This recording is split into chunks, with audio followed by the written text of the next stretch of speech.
I was just about to prune this tree when I suddenly realized that I should show these. I'm always conscious of repetition, and I don't like to repeat things in case it becomes, old hat, and people will say, oh, he's shown it before.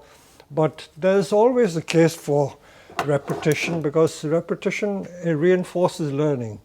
Now this is a very nice tree, and we made it nicer simply by changing the pot. You can see that it's in a very nice ceramic drum pot.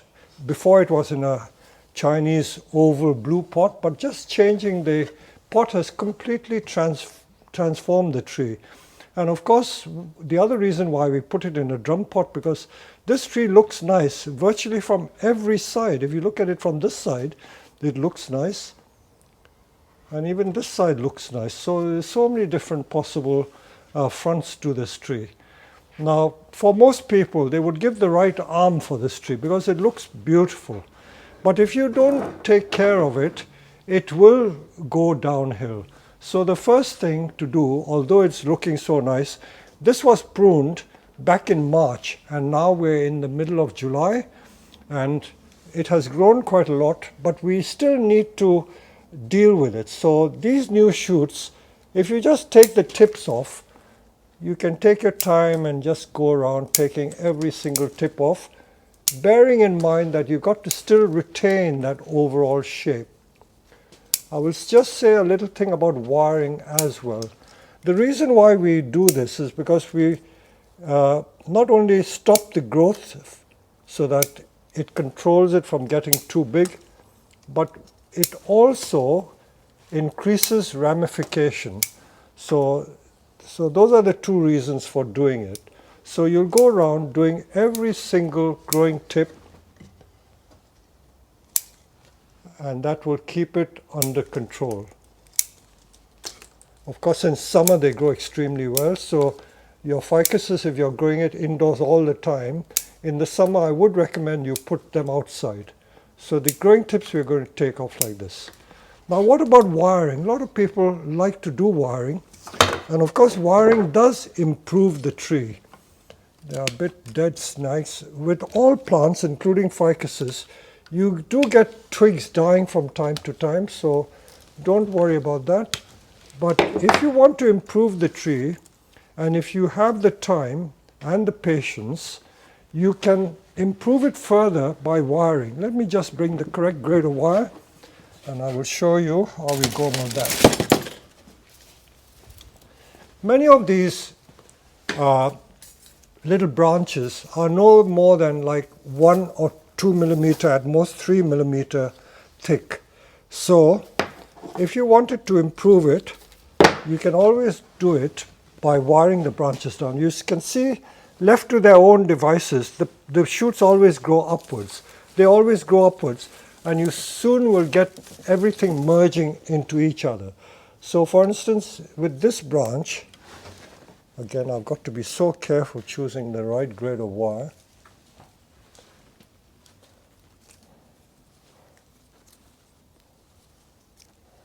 I know a lot of people like wiring, but when you have thousands of trees, it's hard to get on top of everyone.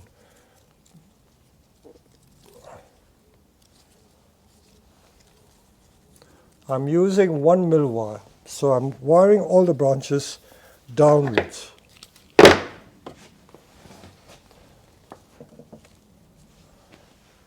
And as I was saying, there are a lot of dead twigs. So don't worry when you get the odd dead twig, because this is how plants regenerate themselves. You get new shoots, and then the old shoots can die.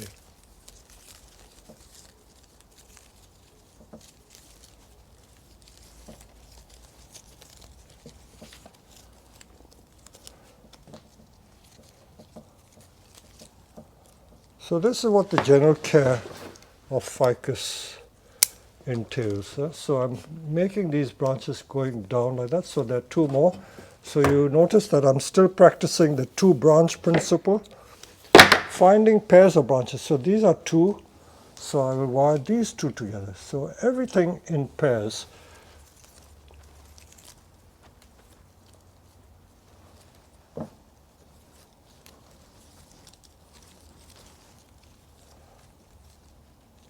with the ficuses, I think if you leave the wires on for 1 year, so can you see how that pad has gone flat? So that's been wired. Then I can do the same thing with these. I'm not going to show you every single one because it's going to take too much time. So you get the general idea. You can wire all these flat, all these flat. In fact, I may do this in my own time and then show you the finished article. So that is the general idea with the ficus. Okay, so keep at it. Ficus is a very satisfying tree to grow, and as long as you keep it in a damp, humid atmosphere. If you have a conservatory, in the winter, conservatory is a very good environment. If you have an ordinary living room, I would suggest you put it outside in the garden during the summer, and you should get this very beautiful, lush, healthy growth. Now let me take you to another very popular plant that we have, which is the Japanese maple. So we have several of these. You can see there are many, and I'm just going to show you one or two that need pruning.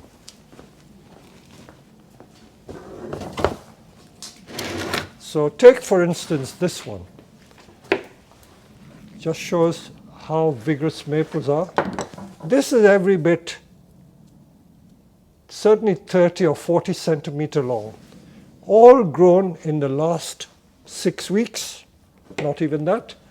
And you can't let this grow on forever. If I didn't prune it, by the end of September, the branches will get that long, about a meter long.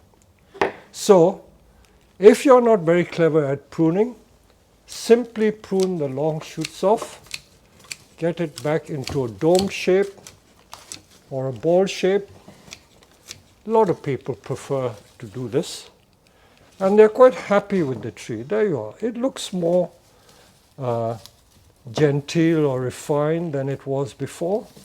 But if you wanted to take it further, you can always look at it critically. And by critically, I mean I want to show the different levels of the branches.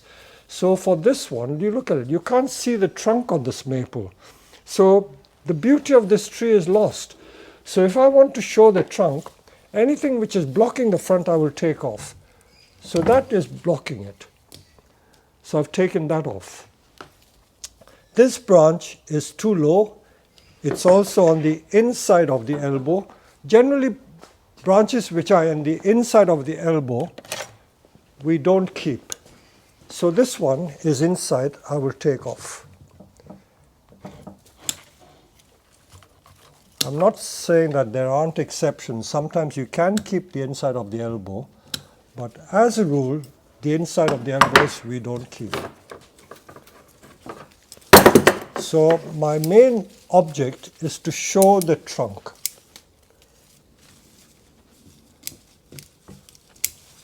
The more I can show the trunk, the more impressive the tree will become. Okay, I've got this first branch. That's a very nice branch. Now this little branch here, it's doing nothing. I'll take that off. The second branch really is this branch here. But already it's gone very stiff. So I've got to be careful how I bend it. I always like to remind people that maples are very brittle. So they don't take kindly to wiring. Many people, in fact, never wire the maple. They just use guy wires and bring the branches down by using a guy wire. So I can see that these two need to be brought down. And I'm going to use quite a thick piece of wire. I'm going to use probably 3 or 4 mil wire. Otherwise it won't work.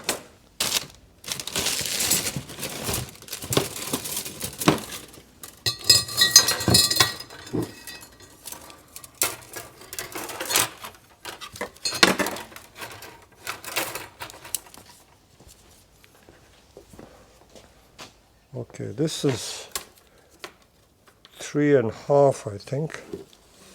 So I'm thinking ahead. This branch I can wire with this, and then this with the back one. So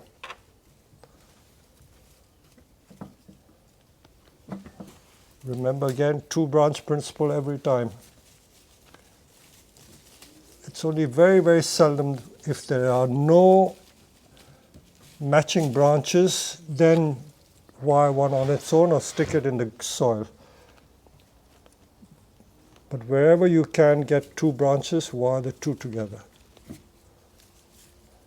Maples do mark easily, but if you keep an eye on it and remove it at the right time, you should be okay.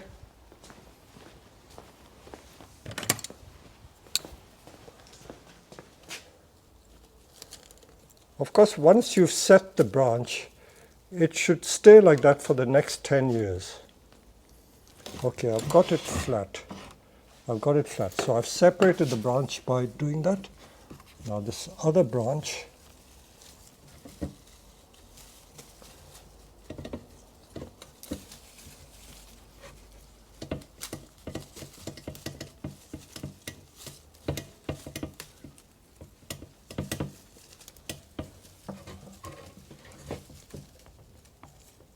I'm supporting the branch as I bend in case it breaks. Always support it with the palm of your hand.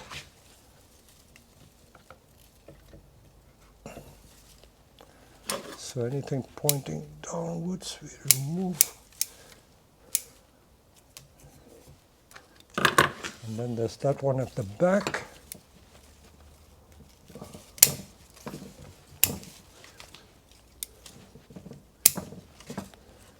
The beauty of these maples is that they're so vigorous that you don't have to worry about them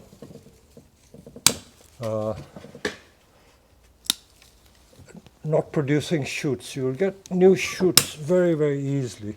Now that is fairly horizontal, so I'm not going to bother too much about that. That's a nice one coming there.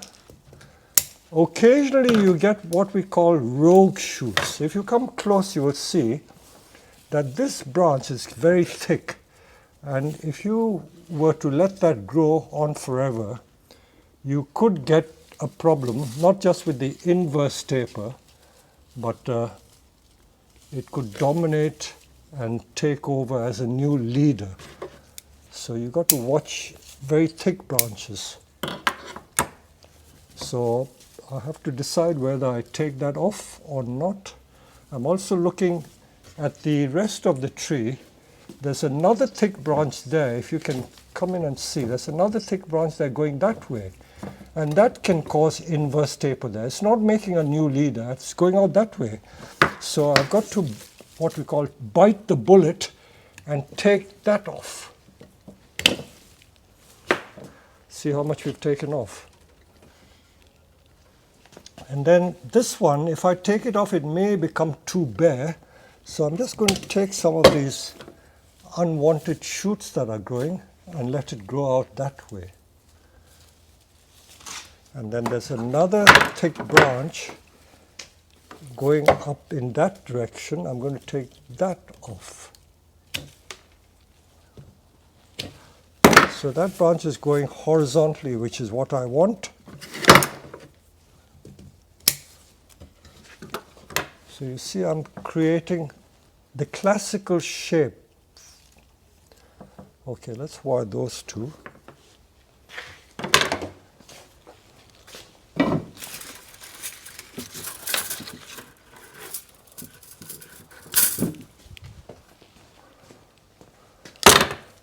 So sometimes you've got to sacrifice the short term for the long term. So we're doing this now, and it won't look so nice with all the wires on, but believe you me, in the future, in a few years' time, you won't regret what you've done. And where the branches are very thin, I will do what is called an open coil. An open coil is just like a spring, and it's just to guide the branch to grow in the correct direction. Now we've got to decide what to use as the leader. If I show you in here, let me just take some of this off.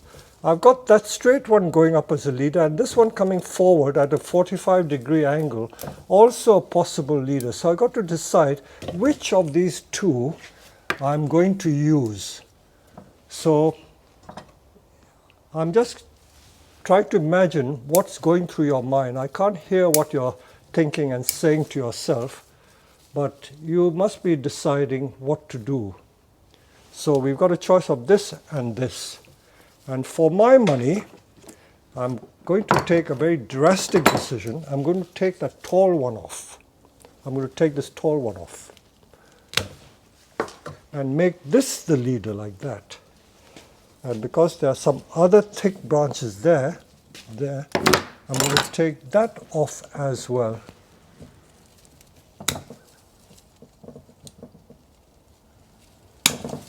So this is going to be the new leader for the future. Now you must be wondering why I have left this stub here. Now this looks very ugly here, that stub here. Very, very ugly. Can you see? The reason why I leave that is because I want it to die naturally.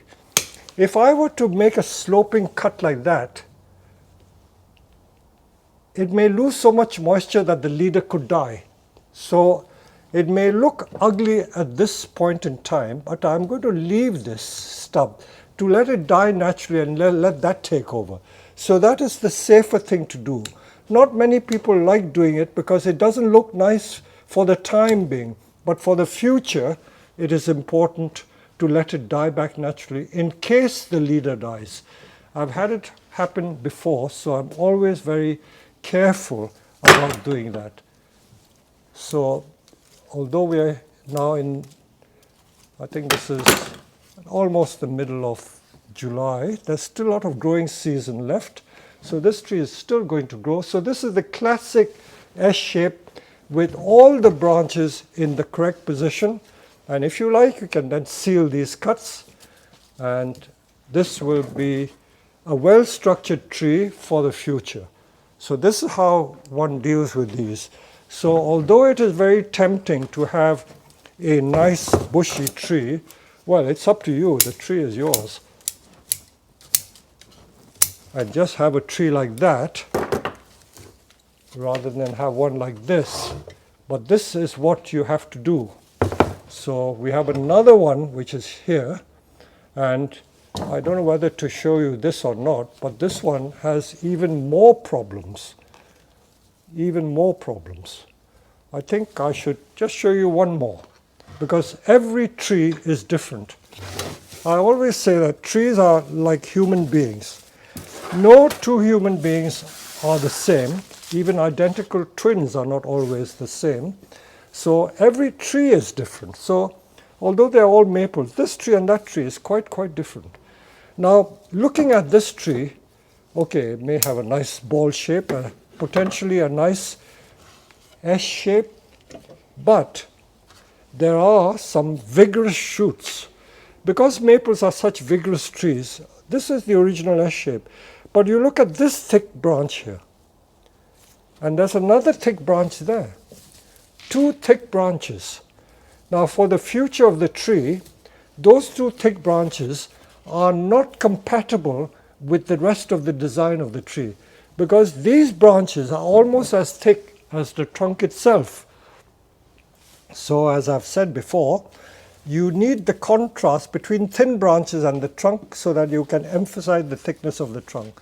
The other reason why these two thick branches are going to cause problem is the problem of inverse taper. Where you get a lot of branches growing from one point, you'll get a swelling at that junction and it will become like a ball or bulbous looking junction, and the gradual taper of the tree will be lost. So again, you have to bite the bullet, and it may seem a shame to cut all that off. If you wanted to, you could air layer that a little bit with a small bag. It will still work.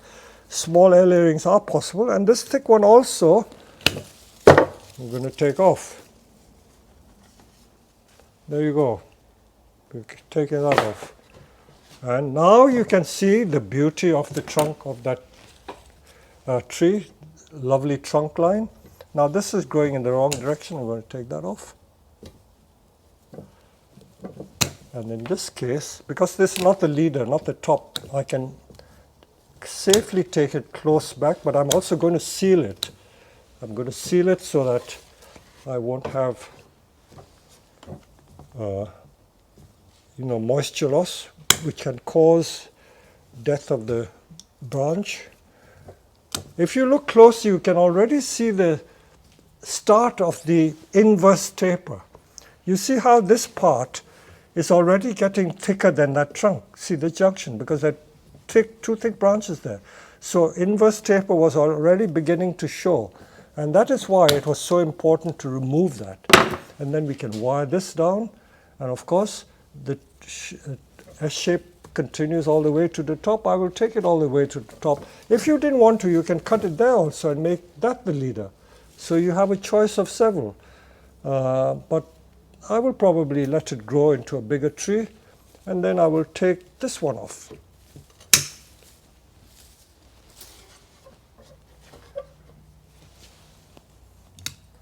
And then I hope I will get another branch coming out that way. Any thick branch, I won't let it go. So that is the future direction of the tree. So I have a choice of the leader coming back on itself there. So I've sorted it out for the future. So again, these are all long-term decisions that I've taken for the future benefit of the tree. So this is where you have to look to the long term, not always the short term, the long term, for the betterment of the tree. So although it doesn't look very much, because see the amount I've removed. I've removed all that from just one tree. All that stuff I've removed from that tree just to get to that. But this is going to determine the future beauty of that tree. It won't be saleable for another year, because who will buy this tree? If I gave you the choice of this one and those bushy ones, everyone will go for the bushy one. But those who know what is good and what is not good will see the future potential of these. So I hope I showed you how to take some hard decisions when you trim the maples. There you go. I just finished 2 of these maples, but I've come across another very interesting one. And I didn't want to miss the chance to show you this. There is such a lot of interesting material on the nursery that it's a shame to waste the opportunity to share these little lessons with you. Now, again, as I say, this on the surface might look a very interesting tree, nice thick trunk, but if you look at it closely, it is riddled with faults. There is one thick branch here, another thick branch going up there. Can you see it going up there? Because the original line of the tree is there. So this is a rogue branch that has grown up, and it is very confused at the top. So although it's going to have lots of nice color in the autumn, do I want it? I have to do something about it. And also these thick branches will cause inverse taper. So the first obvious fault is this one. So let us take this one off.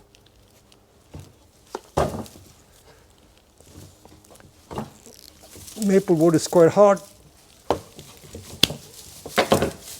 All that comes off. I could have allayed it if I wanted to, but how many can you allay? You can't win them all. Okay, so I've cut that off. I will just clean that cut off a little bit, pare it down. And then there's another very interesting branch I'm going to show you in a minute. Right. Now, if you look closely, this branch here goes back to this side. Look, it goes back this side. But if I brought it out this way, it will form a nice balance to this side. So although it's growing that way, I can with wire negotiate it around this way. So I will have balance to create the triangle there. So I've solved that one. And then wherever you see straight branches growing up, you see there's a branch here going straight up. Next to the trunk, I take that off. I don't want that one. Now what about this branch here? Now this branch has got a lot of straight ones going up. I can take this off. And I can take this one off. They're all growing straight up. I'm not removing that thick branch for now, in case I want to use it. In case I want to use it. But I also am aware that if I leave it too long, it will cause inverse taper. So it's okay like that, but I think for the future of the tree, for the future benefit of the tree, I should take it off. So I can either take it off at the junction there, or cut part of it off, like so.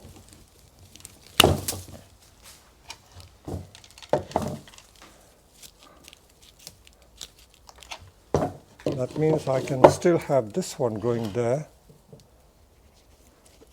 Let me do a bit of wiring now to see the shape of the tree better.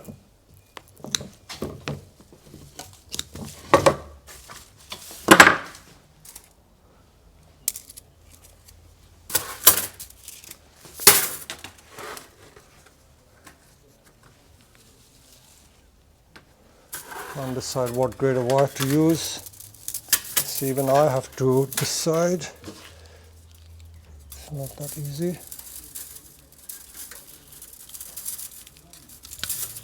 Okay, so I'm going to bring that branch around.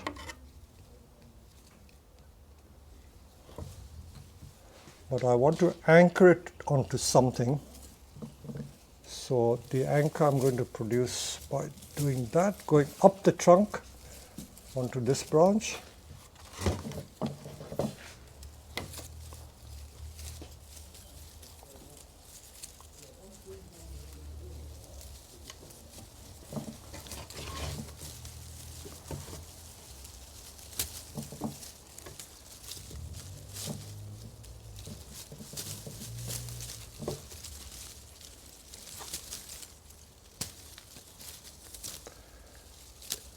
This sort of situation is quite common when you grow trees in the field. Because the trees are so vigorous, if you grow it in the field, you don't have much control as to which branch grows where. So what I'm showing you will be a very common occurrence if you do field growing techniques. So I'm still coming back to here. I haven't decided which to use as the front.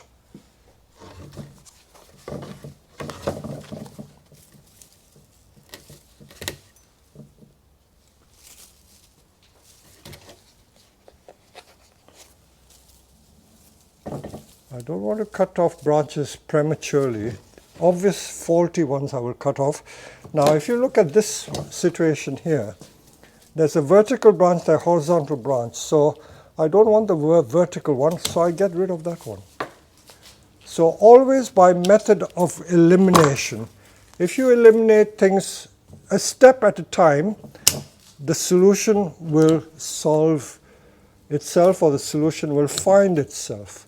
Now I'm leaving a little stub here, not going too close in case it causes dieback. So I'm leaving that a bit proud. All these little tricks I do automatically without thinking, but I should explain it to you why I do certain things. In fact, this tree would be better propped up like this.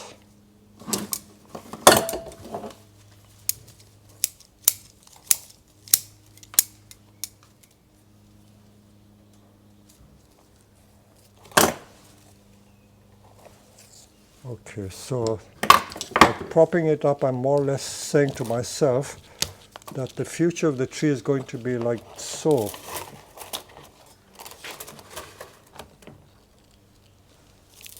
That gives you some idea as to how it will be planted up.